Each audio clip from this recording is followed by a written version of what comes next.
Well, folks, what's happening? Welcome to episode 25 of Mentality Monsters. Today we're joined with Mr. Worldwide, probably, I would say, the most handsomest man or person we have had on this podcast to date, Mr. Jamie Robinson. Here, stop flirting with me. Take me on a date at least, will you?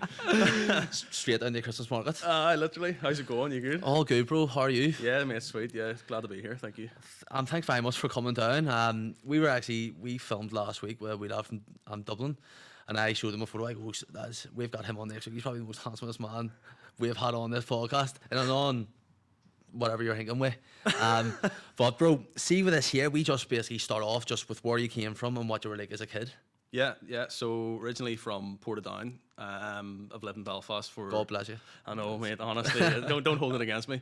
I've lived in Belfast for about 8 years now. So just normal sort of upbringing. Fairly sheltered, probably, to be honest. Because I know you were asking me before there was a drinking at 14. The answer is no. Normal upbringing, surrounded by people in football. Got into refereeing kind of in a weird way. I was playing for a couple of years and then just wasn't enjoying it as much. Just the team that I was playing for and stuff, and then just fell into it really, and I've stuck at it. And that was a big part of my sort of upbringing and childhood because I started it so young. I started 13. Who did you support at that age? Team-wise, Liverpool. Liverpool. Yeah. That's redeemed you from the Portadown. You went down straight It's back balanced up out again. now, It's balanced. Well, that's good to hear. Football from a young age, really, with refereeing, and yeah, it's been the same ever since, really. On one of the previous podcasts I watched, you were a bit of a Dale boy growing up. Yeah, out making money. Honestly, yeah, like that football and making money. That's the two That's things. it. Yeah, so it started. My parents used to have a caravan site down in like Kilkeel, and from there, washing cars, cutting grass. I was working in the wee shop in the caravan site at must have been 13. That's maybe even 12, and earning £1 an hour or something like that. You know, fuck here, you take it at that age. but all my mates were playing football, and I was behind a counter, serving Drafting. people, serving my mates. But yeah, always had that. So it's kind of carried on throughout my life to the point I'm at now. So the refereeing, I don't know if this is official, but apparently you were the youngest referee in the history of the UK. Is that true? Or I don't know. I don't know. I think it was a Daily Mirror reported that way back. Fuck yeah, if they're roll with it, it sounds good. There must be they must have checked. They must have something that they've checked it against. So I'll take it anyway. But I would say there must be someone that's done it younger now. But 13's probably too young, to be honest. Here, 100%. Because it was hard. It was hard at that time. See, back then, was there much pressure when you were actually refereeing the games? Because 13-year-olds making calls. Do you think you made a lot of right calls or no? Nah. No, find the right one. Literally, it was hard, yeah, because you were refereeing people in your school. You think of how that is. I was playing football, and then I started refereeing. So you're now refereeing your friends. Did you know most of the kids playing? It depending on the team, like the local teams. To me, yeah, I would have known a lot of them, and that was hard. Peer pressure and everything else. You felt that. But when you teams from elsewhere, it was a bit easier. But I was always refereeing, generally speaking, either the same or teams younger than me. So it wasn't as bad because it's hard to imagine this, but if you were a 13, 14-year-old and you were refereeing guys that are 16, 18, you have no chance. You're up 100%. against it from the very start. You have no hope. What is the worst thing that you, abuse ways you got called back then? Can you remember any incidents or anything like that there? Not really. Just in general, remember the parents being a nightmare, and that's still to this day. Yeah. You've heard of them, sure. On the sidelines, parents are just they're protective over their own kids. I think that's what it is. Yeah. So they're so focused on everything going right for their kid. If a call goes against them, then they lose their head a bit, and they're in a different mentality for that split second. And that's the hardest part. The kids at that age, 100%. The coaches, generally okay. You got the odd bad Were one. they understanding? Yeah, think, they kind of were, yeah, because I think they maybe looked at me like I'm the same age as the young kids that they're coaching or managing. Yeah. So that's where they were understanding a bit. But the parents, that was the hardest part. And I still, to this day, think that the hardest level to referee at is that level. Serious? It's more pressure. Yeah. It's no more pressure for me now doing the Irish League. but it's easier to referee, if that makes sense, because I have other people around me, and I've been doing the same league. I know the same players, after doing them week on week. But that's a nightmare to do. See, at that age, is there linesman? No. Nah, No, so you're literally on your own. You are just making the call. I had my mum leaving me off. I couldn't drive at that age, so she was leaving me off to some random football pitch. I'm carrying my bag, walking into the changing room, and people probably was there any older referees there? Like men, and you're getting people were asking me, "Well, what team are you there with, lad? I'll show you what changing room to go to." Nobody expected me to be a referee. I'm arriving in the bag. You lost, I've got all sorts at that age, and it was strange. Now looking back, I don't know how I did it. See, when you were at school, did you ever have to do any midweek matches and then go into school the next day, or like what was the? See, because you're so flat out at that age anyway with school and like all that bollocks. What was it like refereeing as well? Like did you have much free time like when you were younger, or not or really? Nah, not really. No, and again, probably missed certain social events when I was younger because I had matches. And I was so focused at that age. After I knew probably a few games in that I'm going to stick to this, and I'm actually going to go for it. See, at 15, 16, I was just so focused on the next game, on going and doing my best and trying to get bigger games and better games. See, and I was doing my GCSEs. I was doing matches the night before exams and stuff. Did you do well in your GCSEs? I did okay, I did grand, but I just think that was mad. I was going to some random place to referee a game the night before an exam when I should have been studying. I hadn't prepared completely right for it, and there's me standing -2 somewhere blowing a whistle. Was there anybody like see at that age? Was there any referees that would you have looked up to any referees, or would you have actually known it like any Premier League like referees, anything like that? I wouldn't have known any probably at that age, but it's the same. I know it sounds sad, but it's the same idea as a player. You're looking up to guys that are at a better level than you, and you're hoping one day you can obviously get there. So yeah, and then as time went on, I kind of, even in the Irish League referees back then, I'd have met them at like the monthly meetings we had where we'd have discussed different topics, and it was more like a social thing. So I'd have chatted to them then, and I was just thinking, fuck, I'd love to be. Were you always the youngest one in the circle until like say like 17, 18? Yeah, probably the youngest. I would say I was the youngest at each level until the Irish League, and then no, I don't think I'm not now. But yeah, what age you now? 30. 30? Yeah, had to think there. I only turned 30 there a few weeks ago, and I haven't processed it yet. I would have said this in the last episode as well. You must have a good like skincare routine. Your skincare routine. A lot of water, just a lot of water. Through this, a lot of water. Yeah, but 30, it's hard to believe. Here I turned 28 there last week. Broke my heart. It was a day of mourning. Then I think well, here, wait until seeing the 3-0 comes. That's a new level of morale, perspective. Morale is gonna. Morale's low. Rock bottom. Morale is low. Rock bottom. But wait, what do? You have to keep going. I know. It's like see now, but I still like. I heard this on one of the podcasts you done before. That just like I still feel like I'm 18. I don't like I'm worrying. Preaching. Going to myself. When am I going to mature? Like when am I going to fucking start wising up here? I don't think I will. I'm the same. I was saying to a mate of mine. I was asking him, do you think we're going to act this same way in 10 years from now?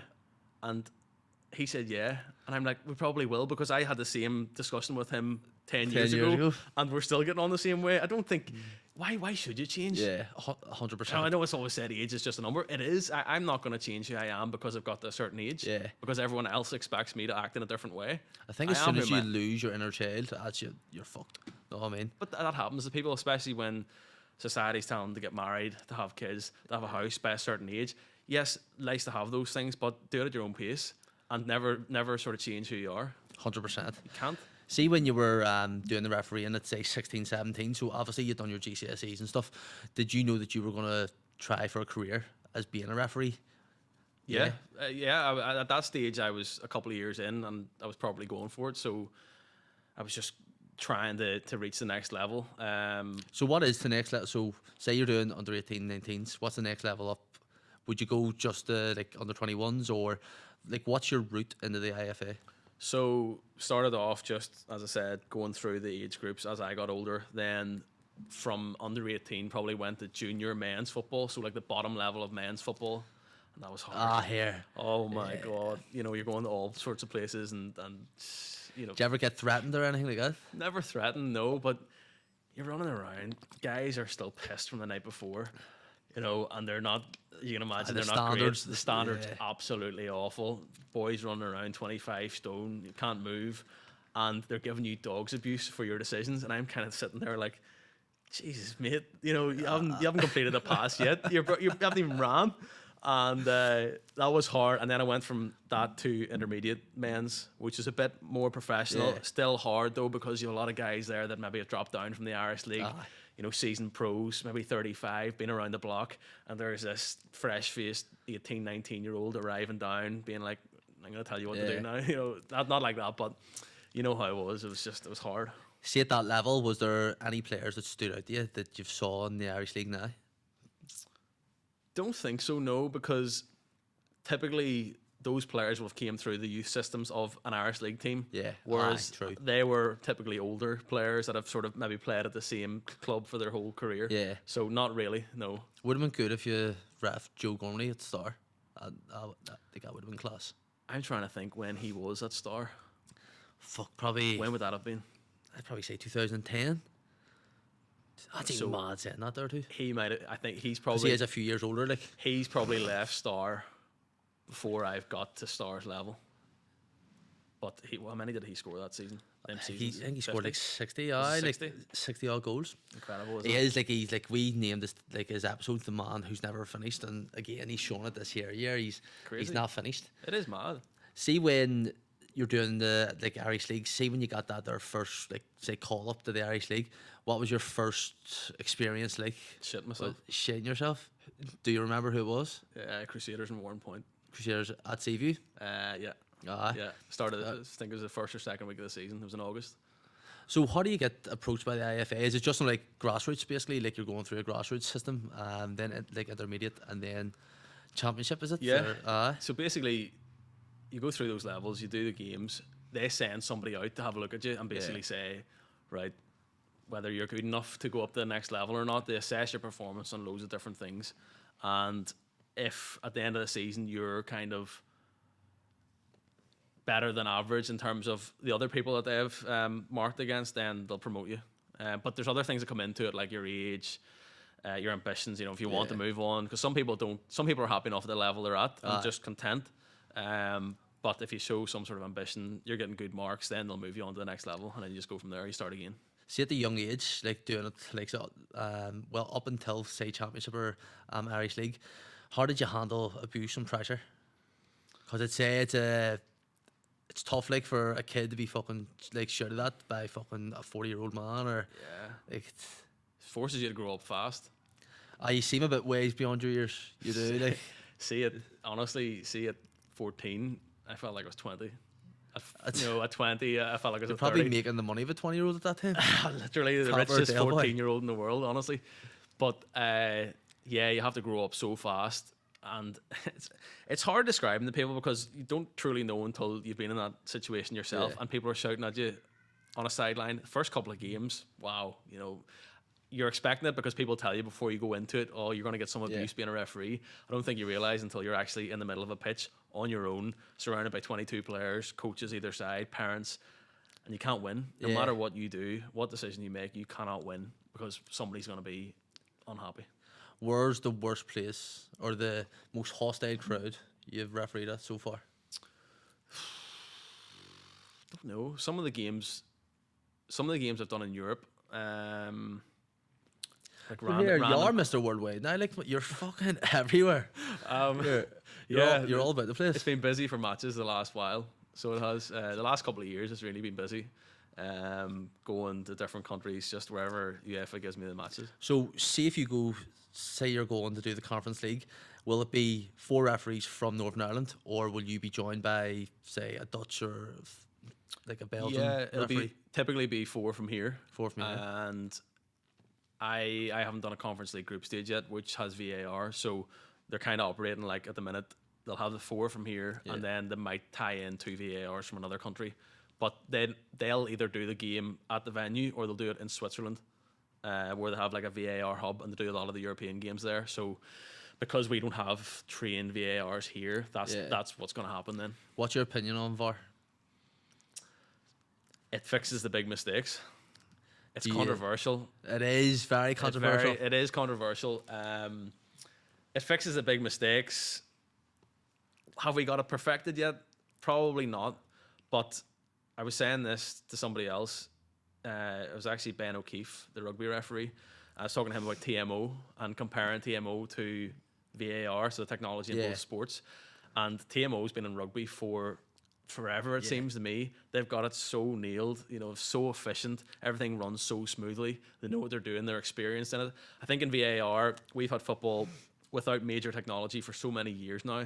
So to all of a sudden introduce video refereeing, it's going to take a while to get used to. And that might be, until we've truly perfected it, could be 10 years. I think that's what's unreal about the Irish League, though.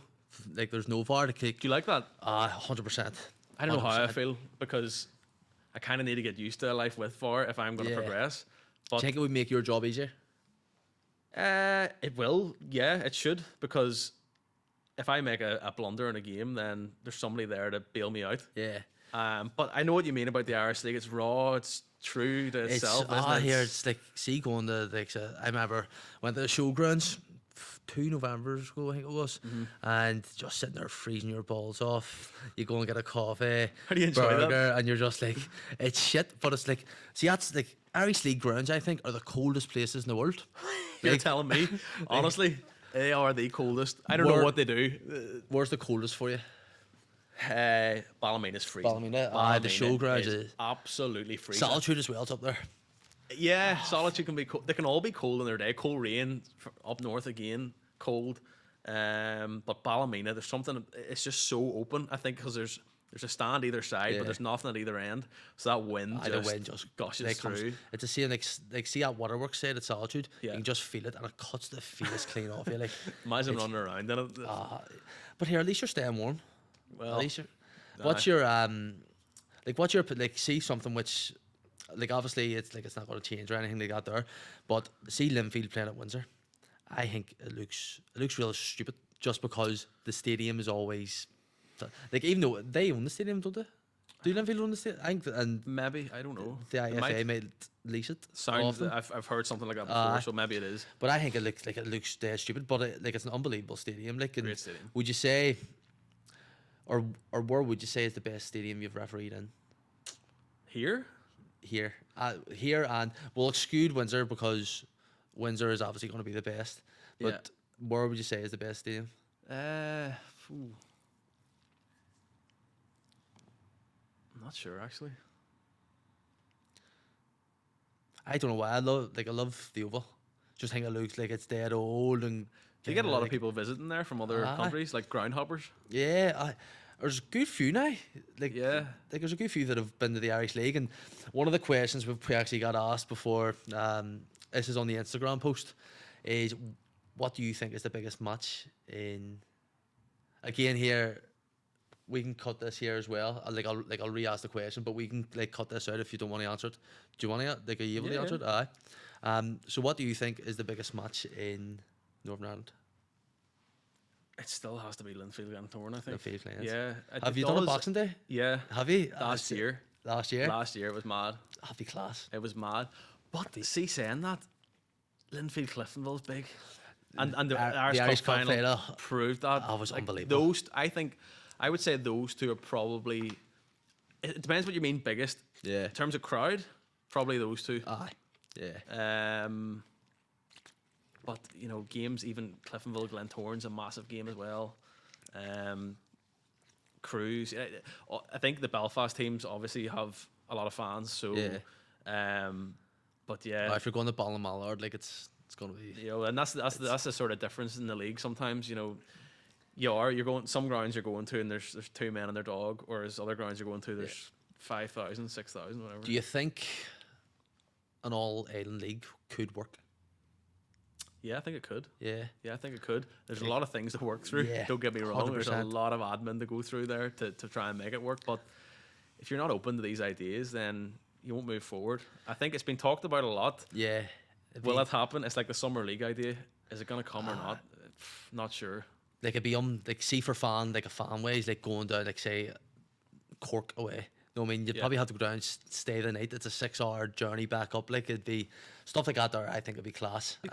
Yeah. It'd be good as well for. I think League of Ireland has 10 clubs think so. And then the Irish League, like if you had a 20-team like league season, that'd be unbelievable. But then again, it would be like you would have to go to the summer league and probably or meet in the middle there. Yeah, but it's new grounds for all the fans, isn't it? And I remember when they were talking about it initially, people were commenting saying, "Oh, I'd never, if I was a Coleraine fan, I'll never go to Cork on a Tuesday night." First of all, I don't think that game will be scheduled for Tuesday night. They just wouldn't do it because it wouldn't be possible. It'll be a Sunday or a Saturday or something like that. But I'm not even sure they're proper fans that are saying that. Those people that are saying that probably never go to games. I think proper Coleraine or whatever team's fans it is, they'll be buzzing at the idea of that. You think of the die-hard Cliftonville, Glentoran, Linfield, Crusaders, whoever fans, they will be buzzing for that. Like I'd say, see, the likes of a Rovers and Linfield match and stuff like that. There, it'd be even for viewership as well, like RTE or They'd BBC get better One, TV money as well. That's a big thing that's been talked about, the TV money. Like the Irish League is grown in that aspect where on BBC iPlayer and stuff there's a good few games a season now. Like I was able to watch some towards the tail end of the season when I went away.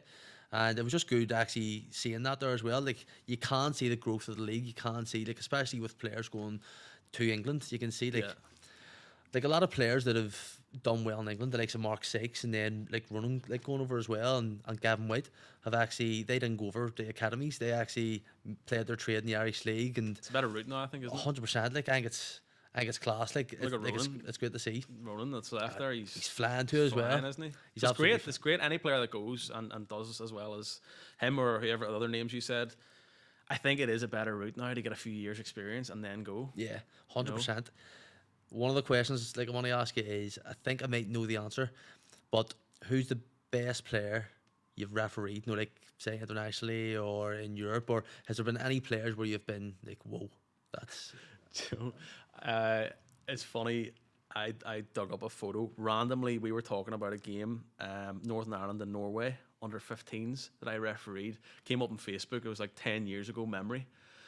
I was like, Jesus, I forgot about that game, and I went on to the photo, and that was fine. I just recognised there was a Queens, and I was then thinking, Norway 10 years ago, and I went on to the Irish FA website and found a match report from the game, and I thought, no way, surely not. And I went down and looked at the teams and the lineup photo, and Holland's playing for Norway under 15s at the dub. And you didn't even know. Didn't even know. But nobody stood out in that game. I think it finished 4-4. It was a mad game. Yeah. And he was starting for Norway, which is crazy. See, for the likes of the youth Euros and stuff like that there, how do you get selected for that there? Same idea as domestically. You'll get assessed in your European games, and then I assume if they think you're good enough, they'll choose you for it. But do you remember the first European match that you done? The first European match as a referee was Kona's Key Nomads from Wales against Sarajevo. Sarajevo? Yeah, in Cardiff City Stadium. What was that there for? Was that Champions League first qualifying round, I think it was. Fuck yeah, that's unreal. It's cool, like how do you get... Nobody at it. It was an empty stadium, more or less. I think it was during COVID. Like how do you get selected from... So, see the IFA, do they get a certain amount of spaces, or does it depend on how well Northern Ireland actually play and their ranking in FIFA, or like what's the story with that? We get 4 spaces as referees from Northern Ireland. So at any one time there'll be 4 referees from here representing the IFA in Europe. Does the Northern Ireland team affect it? I'm not sure. It probably helps the profile of the place, which might indirectly affect it. I think the performance of the clubs in Europe might help it too. Again, just the profile of it. But yeah, there's 4 of us. We're just refereeing wherever we're sent to, enjoying the experience and trying to get bigger and better matches all the time.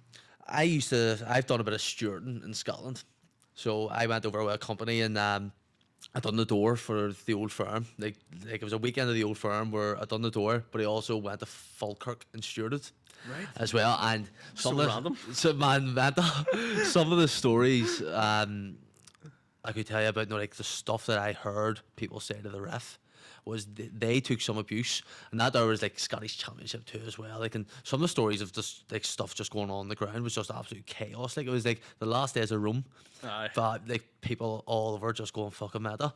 What's the best thing you've ever heard someone say to you Like, is there one where you have just sat there and just laughed into yourself? Went, fuck yeah, it's not that bad. It's just even your mum doesn't love you. That sort of you get all sorts. Irish League fans seem to have the same sayings, like glasses rappers, stuff like that. Them ones, they're not even funny now because you've heard them that many times. They're not insulting or funny. They're just same stuff, but nothing. I haven't heard anything really original in a while. I'm waiting on it. I'm Some actually, ref was called a Vanny. They're like, "You're a fucking Vanny ref. You're a Vanny." And I was like, oh, that's the first time I've heard that there. I don't know. So some people are more clever with what they say than others. You get this. There's abuse and then there's funny stuff too. You do hear funny stuff and you have to smile and laugh at that. 100%. I enjoy that. Do you get much funny. abuse online? Well, you tell me. You posted about this podcast. Yeah, true. So we posted on the Irish League forum page. That place is mad as well. Got some mad questions there. I actually screenshotted them because it was like, they may come in handy one day to say it. And I was like, fuck it, nah. I texted you whenever I saw that on the group or the page, and I was looking at the comments like this because I knew what would be coming. I knew as soon as you're inviting 100%. Abuse there. Honestly, do love a bit of controversy though as well. Me? No, me. Oh, that's what I was. No, I definitely don't. Nah, what's the biggest match or the best match that you can recall that you've refereed in? Like it may be just because the match was unreal, you had a good game yourself. Easy. You know what I'm going to say. Irish Cup final? Irish Cup final. Irish Cup final. Here. I don't think I'll ever top. Serious? Yeah, because even games in Europe and stuff and all the rest, that just everything about that game. The buzz, two big teams playing each other, just the way the match kind of panned out. It was both teams giving it a bit. Linfield went 1-0 up too as well. Linfield went 1-0 up. Ashford scored and then Ronan scored. I'll not talk about my performance because everyone will have their own views on that. But generally, I can come in and think there was no major decision that went against the team. Yes, there's small things. There's a lot of small things in the game, whatever. But that was class. That won't be top. Did you go out drinking after? I did, of course. You did? Of course, I did. Yeah. Reds, man. 2 days. 2 days. See, when you're refereeing big matches like that there and they're on TV, do you feel the pressure or do you just embrace it? Embrace it all? At the start, I did. See, when you're doing your first TV game, it's probably the same for players, actually. Do you like seeing yourself on TV? Not really, no. No. Genuinely, I don't. Nobody likes seeing themselves or listening to themselves. I've never watched one of these podcasts back. I believe that. Ever. I actually believe that. Don't think I ever will. I was on a... I used to work at Be Perfect. Seen that? I was on a documentary on BBC. Haven't watched one episode of it yet. Have you? Haven't watched. No. It was a 6-part, I think, and I was in one episode mainly, and then just bits and pieces throughout the others. I haven't watched any. I can't bring myself to watch it. I've got about 8 seconds of screen time on Line of Duty.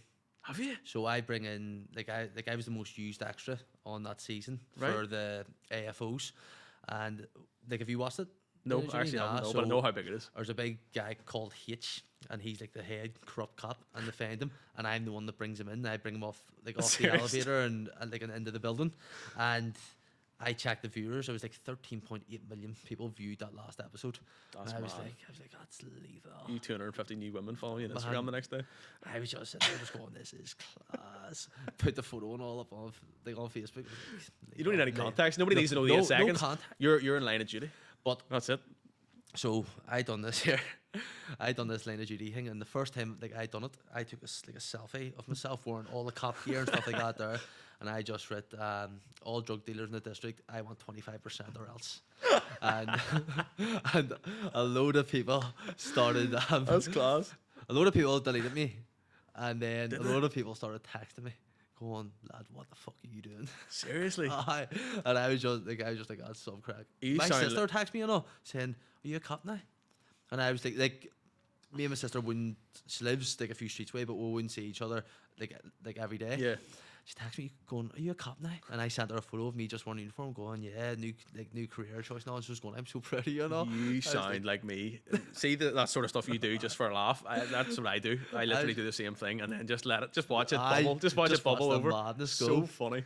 And a load of people just started fucking messaging me, slapping and on. I was like, Did people actually unfollow you? Did they? yeah, Like close mates or? Nah, people you know of. People that like I would know about, and then on Snapchat a load of people deleted me because it came up again like following. See, like people who have Yeah. deleted you, it says like you're following them now. Yeah. So like it came up like that, and I was going bastards. You can't take life too seriously. You Can can't. you? Sometimes people can't take a laugh. Like they need to know your personality, don't they? Then again, I was taking videos in the back seat of one of the wagons, driving up, and there's like flashlights going off and on. Yeah. And I was sitting there with a gun between my legs, and I just like recorded it, and then went and showed the lights of the other cars behind us, and I just goes like a lovely day to raid a few houses. You were playing up to this so much. I weren't you? was. I don't know the same. It Oh, was fucking class. that's incredible. What's the maddest thing you say you've done, or the funniest thing you said like you've done, Ooh, like prank ways?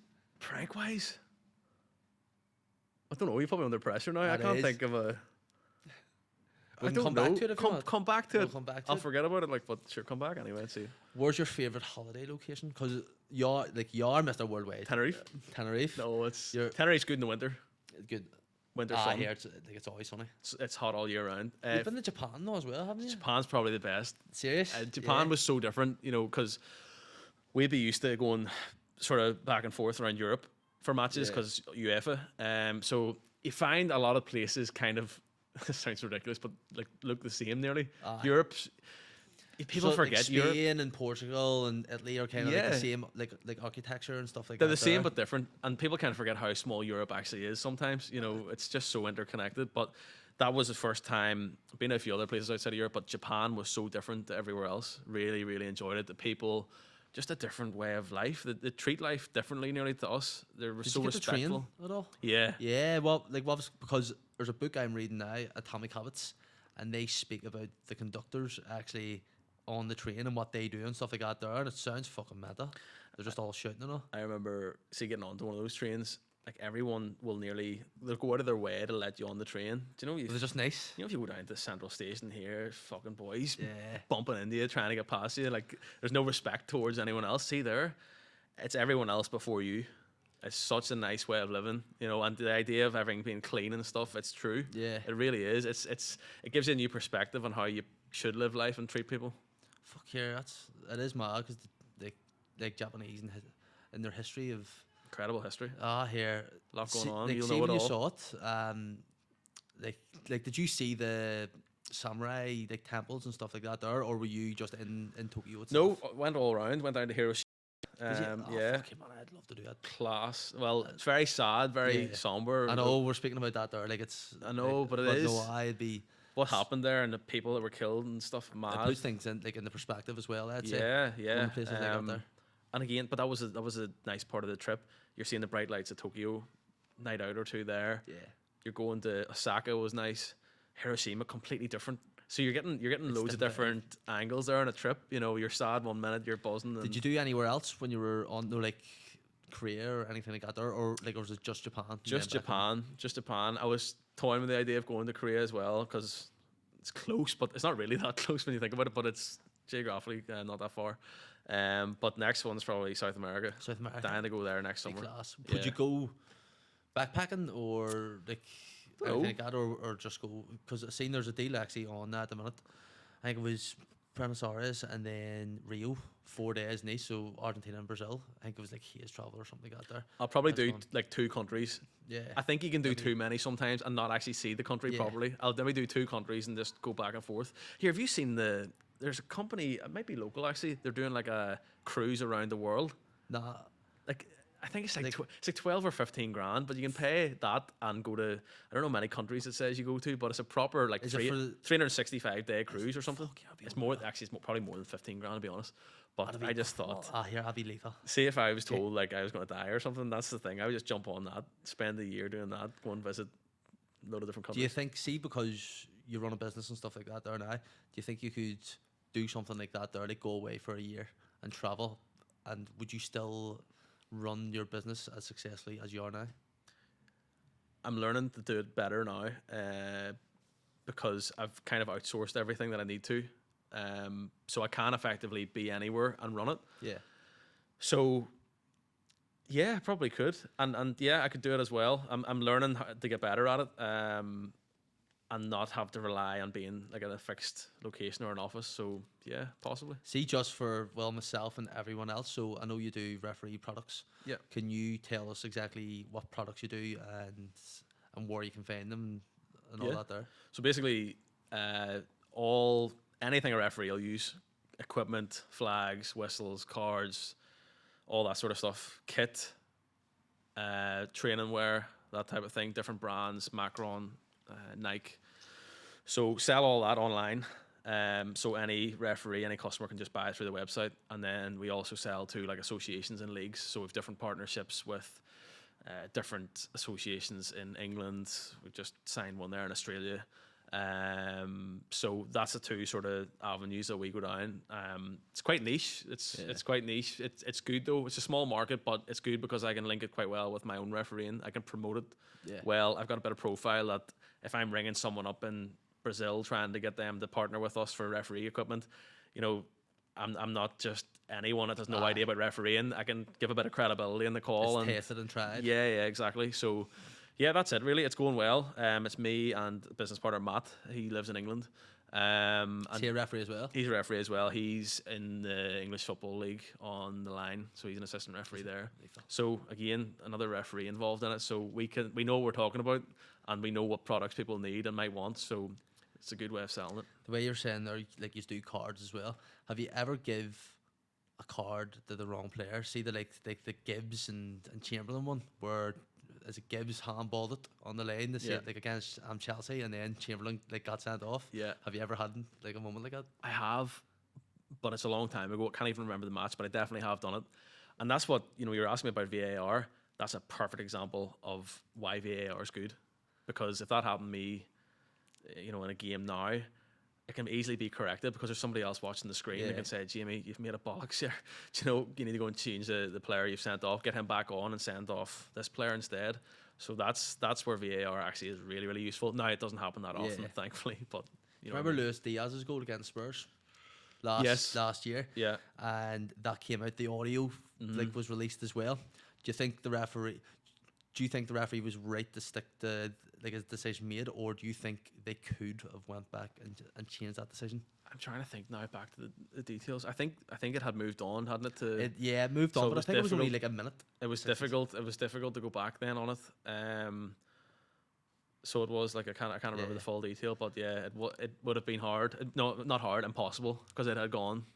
One thing that does my head in about VAR, and so you can do like cards and stuff like that there, and look at challenges again and just see exactly it. Like if it was putting the opposing team in danger, but corners, I don't know what, because there's so many times where it should be a corner or it shouldn't be a corner, and corners are given, and then like obviously goals can lead from that. Like it could be a counter attack or it could be a goal from the corner, but I don't know why. That's one thing that has annoyed me always about VAR. I don't know if that they're not checked. Yeah, it's not checked. I think it's a timing thing, because if you were to check but then you could maybe just check it if a goal. Yeah. See, stuff like that there comes from it. Like that's one thing. Because that Luis Diaz goal broke my heart. Because Liverpool play, I think Jota got sent off as well, and Curtis Jones got sent off. Same game? In the same game. Can't even remember that. And Jota got a second yellow, and he didn't. I think he fell, and they put it down as he dived, but he just fell. Right. And it was I was raging then. I think Spurs went on the score in the 86th minute. I'm glad to hear you've got over it. It's a touchy subject. It's a touchy subject. There's a few of them actually, a few touchy subject ones. I think the Thierry Henry handball for me was a very bad one. That might have been the decision that kick-started VAR. VAR. Possibly, I don't know. I'm just guessing, just with a timeline. 2000. I've cried at that much. I've cried at a few matches. Did you actually cry? I cried at half time. Liverpool West Ham 2006 FA Cup final. Liverpool were 2-0 down. Cried my eyes out there. Win 3-2. Win 3-2. I'm Gerrard. Oh, no, it was 3-3 extra time. Penalties. That's right. I remember. And then the year after, Liverpool played AC Milan in Athens. Champions League final. Cried. That's right. Yeah. But the year before that was good for Liverpool. 2005. Yeah, it's class. Unreal. That was the first match which I can actually remember. Proper. That there, yeah, because we sound like a bunch of cryers, but my mum was actually crying when we went 3-0 down at that. Really? And I had no idea like what was going on. I didn't really. How old were you been then? 9. Nine. You probably didn't actually have the full emotion of it Yeah. because you were still so young, but that was crazy. That really was crazy. Like Probably- did people leave the stadium and stuff then, did they? Yeah, at half time left. That's mad. Unreal. But like, see now, like I'll go back on because BT Sports have a full thing of it now. Do they? On their like their YouTube, where I think it's like 30 or 40 minutes long, and you can go and just watch the highlights again. That's class. Yeah, unreal. Do you think, I'm going to ask you a question. Do you think football was better when we were younger than it is now? And I constantly think about this, and I wonder, am I sometimes biased because of the past and I'm comparing it to the present? But to me, it feels like, see, like the Premier League sort of golden era, like, Yeah. what are we talking, 2006 to 10? 2006 That to sort 10, of, aye. you know what I'm talking about? Yeah. Is there something in that, or is that just us thinking it used to be better? Like, kids probably think that this is going to be the like This is what I'm thinking. there. But I do think I think Pep he's not ruined the game, but now everyone wants to like play that possession based football and Yeah. play it around the back. Like I hate having to watch teams that can't play it along the back, and they're trying to play it along the back, and it does my head, and like they're cutting the edges so like and they're playing on thin ice there. But I think that the Premier League back in our day was far better. I'm just I thinking, think there was more like individuality. see the likes of Essien and like Drogba. Do you know who's an unsung hero? I think Who? John Obi Mikel. John Yeah. Obi Mikel survived like 8 managers, and he was obviously doing something right. I think But he never got the credit, did he he? never got the credit. He was just always doing his job. Jordan Henderson, could you put him? I love Jordan Henderson. Just a workhorse, wasn't I he? love the guy. Was checking there my on this day, and on this day it was like 2014. I love Jordan Henderson. Don't know why, but I just like he wasn't even doing well at that time. Would he have just signed then from Sunderland? I think he signed 2011. Did he? Oh, it was He earlier than that. signed Roy Hodgson era, was it? King Kenny, like just after Roy He was Hodgson. rotten at the start, wasn't he? Oh, he's fucking bad, And he just grew into it. and he was like 20 million too as well. Like that back then for Oh, a stupid money. 21-year-old was a lot of money. It was. But I think no, the Premier League back in our day was unbelievable. So good. I need to hear other people saying it. Do you know who I probably need to hear saying it more? Someone older than us again. Yeah. Because they have been through nearly 3 or 4 years of football. See, like when a player who I would love to have seen was Michael Owen in his day. Like, That see, goal against Argentina. unreal. You know what I mean, he beat 17 was he? players- Was he 17? 18? And then he won the Golden Boot at 17, 18. Ballon d'Or as well. Never happened again. 2001, I think it was 2002. It'll never happen again. It's like he must have been so good at that age, and like I wish I could watch him because like Mbappe was that like kind of player for us, I think. Yeah. But you have to think how good Michael Owen must have been, and then now people laugh at him because Re- some of his opinions. But kids now, I sound so old saying that, will laugh at Rooney. They don't Jesus. realise, like they don't have a clue, do they? I was watching his top 10 goals, and then I was watching that first one when he was like 16 against Arsenal. I was just like, fuck me, he's Did you see the one he was arguing with the referee and then belted? Newcastle. At Newcastle match, I just belted I him. couldn't believe it. I couldn't believe it. Just out of nowhere. Do you get much players that are argumentative in the Irish League with you? You get your players, yeah, that I wouldn't say they're argumentative, they're just passionate. Yeah. They're passionate, they want to win the game, and through that, they'll be arguing with their teammates, they'll be arguing with the opposition players, they'll be arguing with me, their manager. Everyone's sort of, you know, in the moment, and it's, as I said, it's passion, want to win.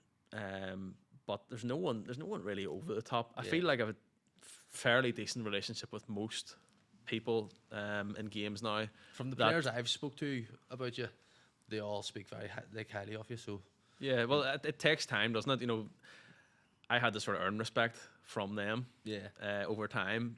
At the start, I have to sort of, you know, the first couple of seasons were hard because nobody knows who you are, and you're sort of just new kid on the block, and you're speaking to people that have been around in the league ages, and you're just doing a game for the first time. And as I said, you have to earn that respect. So that's good that that's the case, and long may it continue because it helps. Like, don't get me wrong, you're not trying to be anyone's friend Yeah. at all, but it's good if you have a decent working relationship with players and managers. You're seeing them there's only 12 teams in the league. I could be doing this for the next 15 years.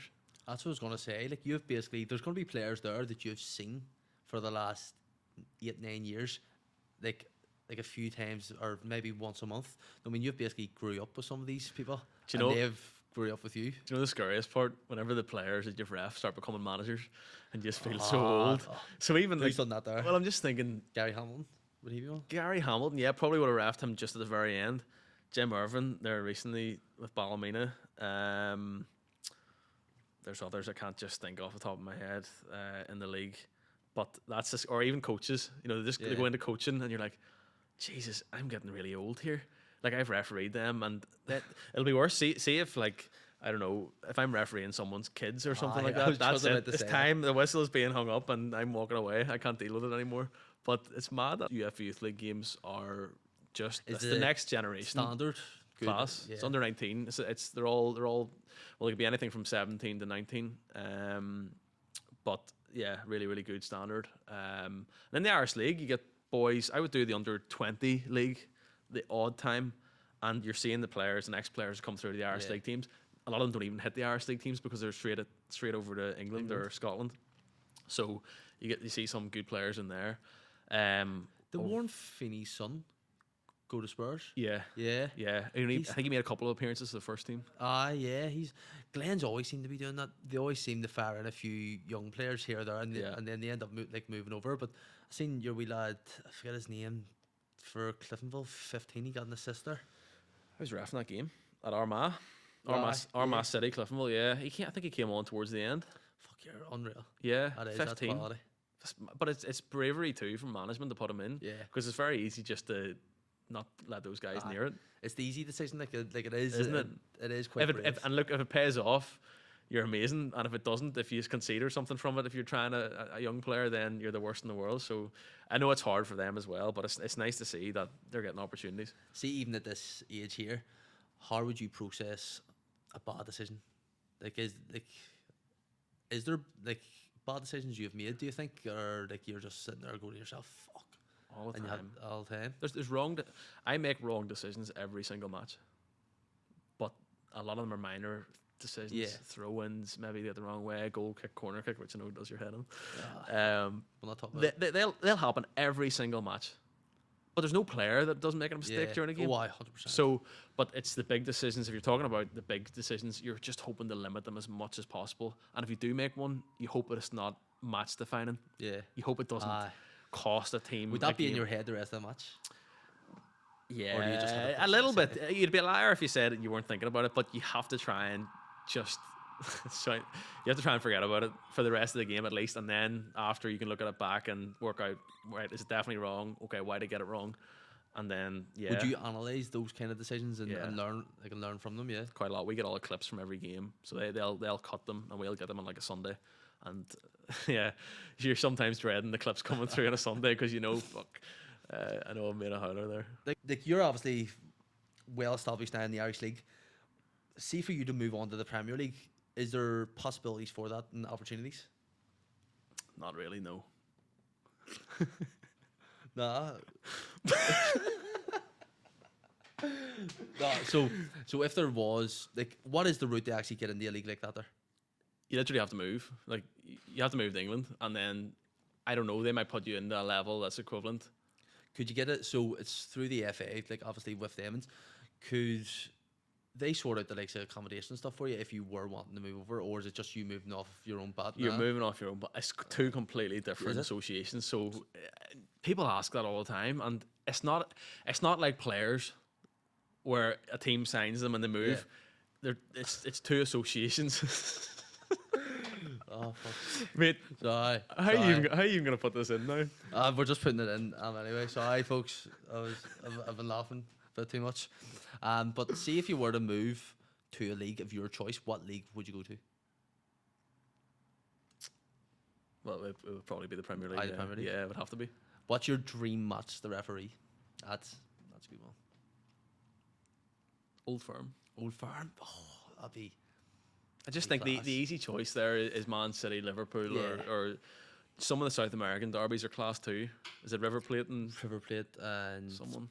juniors, I think I'm Boca Juniors. And there's another And one. then them Eastern European teams as well, like fucking like the Croatian and Bosnian Mad teams, stuff. the Czech Republic teams. Mad stuff. Even Greece. All you know, there's Greece. some mad derbies, but the old firm's just The old, it's cool, isn't it?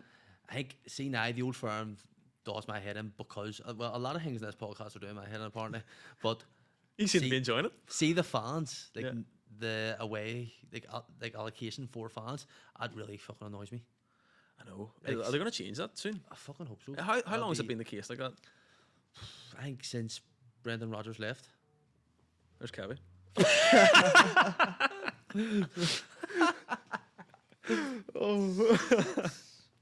But the old firm would be unbelievable. Yeah, that's I the one would, but, probably.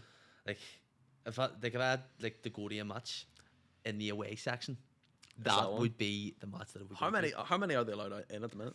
800, I think. Is it even as many as that?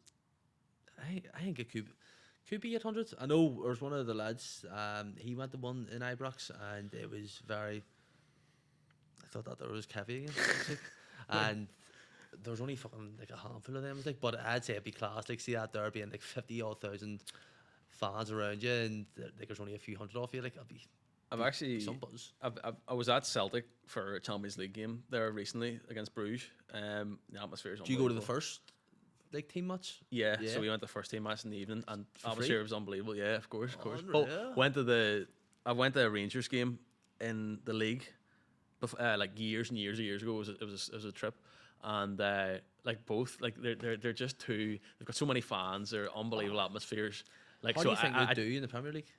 how do I think they would do? Yeah, like if the old firm went down, I think Right now? within a few years, I think you give them 4 to 5 years with a fan base and the money coming in, because it'd be very attractive to go and play for Celtic or Rangers in the Premier League. Like, Definitely.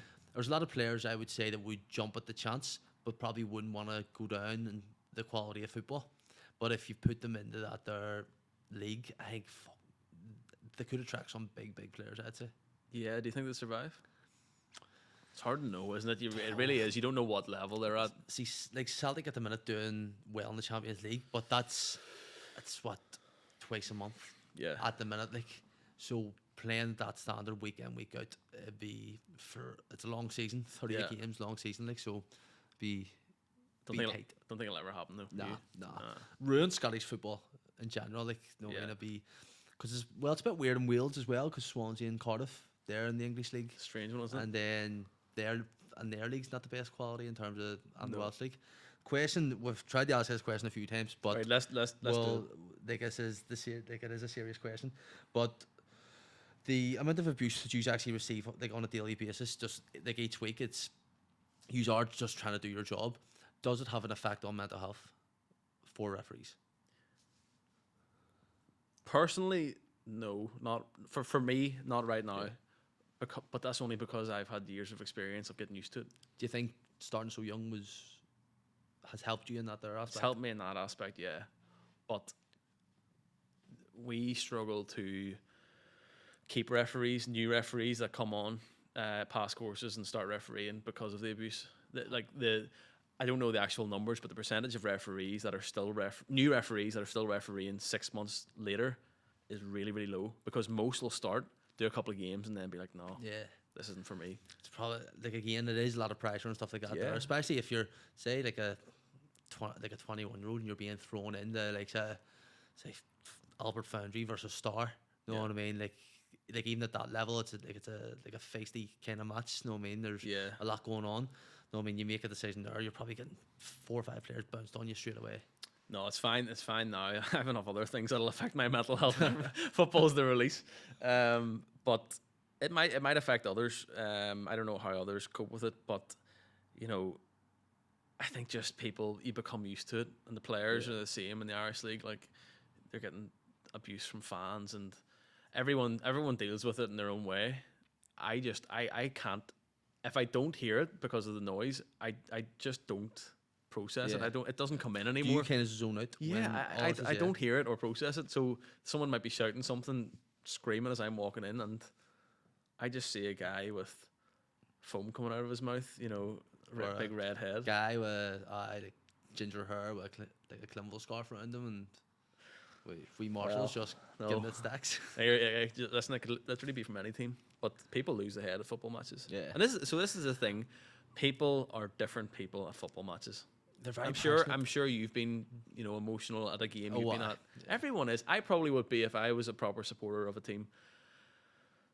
But will that ever change? Nah, I don't think think so. It's like tribalism as well. Like, I Isn't think it? it's It is. like I think it's class as well that a lot of people are so passionate about their football team Yeah. because then again it kind of gives people as well, like when you look at the positive like aspects, there's a lot of positive like aspects of football, but people that might be say lonely in some way, shape or form, it gives them identity, it gives them a group to be with, to Yeah. see another fan from like who supports their team, and they like instantly have that connection.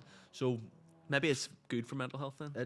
There's a lot of yeah. good. There is definitely a lot of good. Yeah. Oh, I 100. Like I For- would say, for everyone. there's a lot more good than bad. I would agree. 100%. I would agree. So we'll just move on to a few quick fire questions here. So your favorite referee, past or present? Favorite referee? Wow.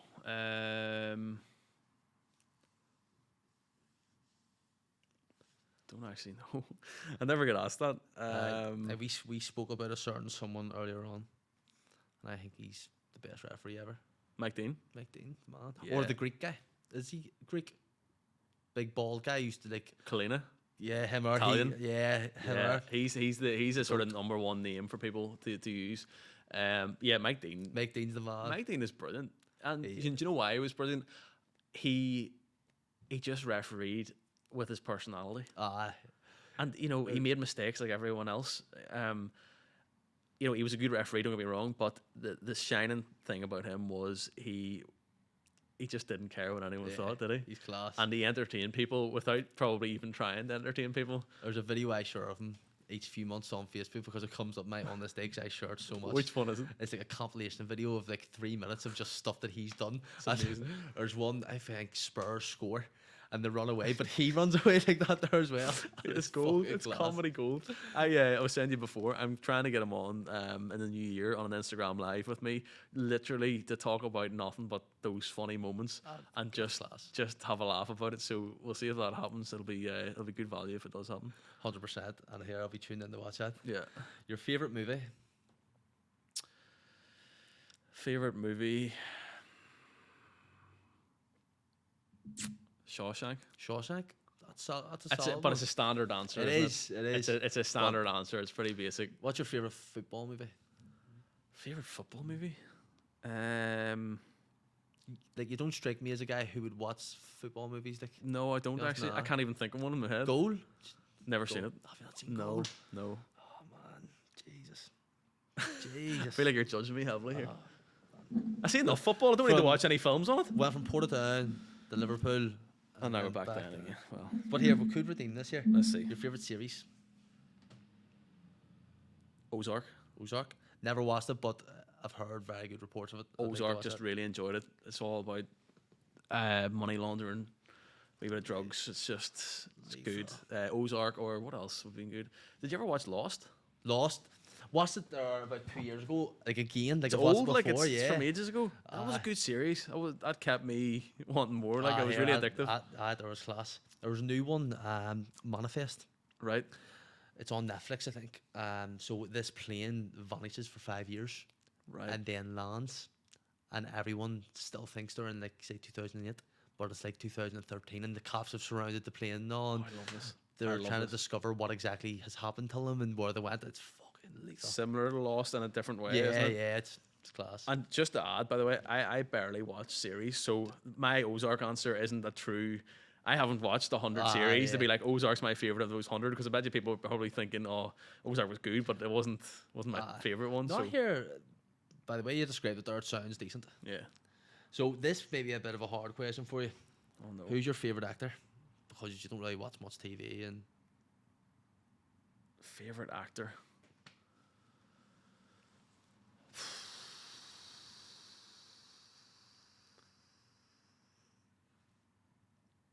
Jake Gyllenhaal. Jake Gyllenhaal. I hear yeah, he's good. I was going to actually just say to you there, do you know any actors?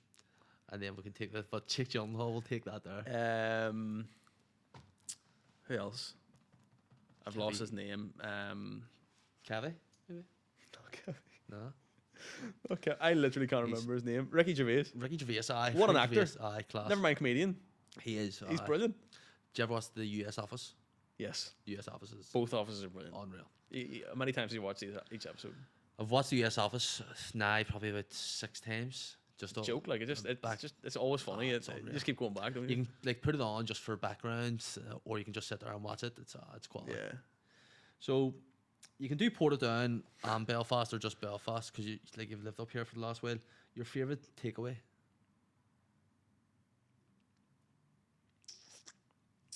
What do you call the? This is a weird answer. What do you call the pizza place in the middle of town opposite Europa? It's a good pizza. It's next door. Little to Italy. Yeah, It's the name? Aye. In there, yes, it is. It's Little Italy, isn't it? Random answer, I know. There's probably others I haven't Nah, thought here. of, but I always think that's a solid pizza. Yeah, Like, 100%. Pizza's my favorite food. I fucking love pizza. I'm glad you say that because Yeah. anyone I speak to is just Chinese. It's Good garlic dip, good pizza. Where's your go-to pizza place? Tried Little Wing for the first time the other week. What did you think? I thought it was good. I thought it was good. good. I Hudson's hear people spot dissing it on the like top of the Clinville would be my number one. Never been. They actually gave me €50 for going away to Magaluf one year because I put up a Facebook post describing their pizza and describing their bakery as well, and said that their Belfast Bobs are like the tits of an angel and stuff like that there, and they actually give me they give me €50 for going away to Magaluf because I put it up on Facebook and I got so much responses and shares and all. That's class. And then they give me like 3 free family meal deals. So they give me like 6 free pizzas and 3 garlic breads and all. But see what they'll get from like how many people you've told that to me now, and I'm like, oh, I must try that place. Hudson's is So not joking. This place is quality. Cliftonville bring in pizzas after a game, and it's from a pizza place down at the bottom of Cliftonville Road. Clinville? Pizza Works? No, I don't think it is. Is it? No, I think it was another name. But it's really good pizza. Why'd you guess this? Yeah, they bring us in pizza. The Most fuck clubs is- will bring them in after a game. Yeah. Fuck, fair play. So and Do you think it's the spin on it at all? probably Probably. win or lose. Like. Here, one thing we'd love to do down the line is get you on with a player. I would love to do this. Be I've class. said to people about doing this before. One player, one manager, one referee would be absolutely hilarious. Would you ever go on the co-host one? What do you mean? Like, come on and Yeah. they can do what I'm doing? Absolutely. Have to. No problem. No That'd problem be at all. class. As long as there's a couple of beers. Oh, I hear. Next time, few beers, more Cavi Vorax. No more than beers, though. You know, just keep it. We'll see. We'll see. This is the last question here, and it's probably going to be my favourite one. It'll be my favorite. Ideal holiday location. Because you are Mr. Worldwide, so. Do you know what? I went to Greece this year. Have you been Whereabouts? to Rhodes? Went the roads there in the summer myself. Nice, isn't it? It's class. Windy. Quite windy when I was there. Uh, Maybe not just the time of year. The way we were talking about hairlines earlier. Some fella and like a woman, like we're getting their like photo took, and they says, "Do you want us to take a photo of yous?" My missus says, "Yeah." And they took a photo of us, and I turned around to her the first thing I said, I go, "Fuck me, my hair's gonna be everywhere." And that man, gust of wind came past, and I'm not joking, it was just about like that there. Were you like Trump here Oh, before a man, speech? It was mad. I was just sitting there just going, my hair is going to be fucking. Still haven't uploaded it to this day. Never Serious? will. Oh, you know yourself. Well, here. I do. You know yourself. I do. But Rhodes was Rhodes. good. I don't know if it's my ideal. You know, I'm a loyal man to Tenerife. Yeah. I like yeah. the Canary Islands. like. Tenerife, So, Ultras. but I literally like there because of sunshine all year round. So, it's not a great place. It's a bit of a shithole. Let's be honest. Tenerife's not. It's not. You go there. It's not like Ibiza, is it? You know, it's still very run down. It's still very in the past. But it's sunshine, and that's all that matters. You can get by. See, I've never been, right? Have you not? Never been. Is it like taking a step back in time? Yeah. Yeah. It's like going back to 1970s or 80s. See, I'd All the hotels still look the love that. same. Oh, like the hotel shit. No, there's good ones still. Good ones. They've renovated a lot of them, but a lot of them haven't been touched because they're still getting people going just because it's sunshine all It's year all year round. round. So, and it's not that expensive. Like, it can be busy though. It was busy there when I was there a couple of weeks ago. There's a load of people that I was speaking to there that are going to Puerto Rico for Christmas. There's these like separate people that are going to Puerto Rico for Christmas. I have never heard of anyone. I've never going heard to of that either, but must be a thing now. Puerto- Right. It's new on Tenerife. That's what it is. I must give it a try. Would you ever live abroad? I know your work and stuff. You're. Nah, man, I love Belfast. I don't know what it is. So do I. I hate the weather. Hate the weather, but see the people and stuff like that there. Can't I replicate it anywhere, can you? I love Belfast. They're just the people, the food. was in Paris there last week, and I'm not joking, man. Worst food ever. Ratatouille lied. The man in Ratatouille says it's the best food in the world.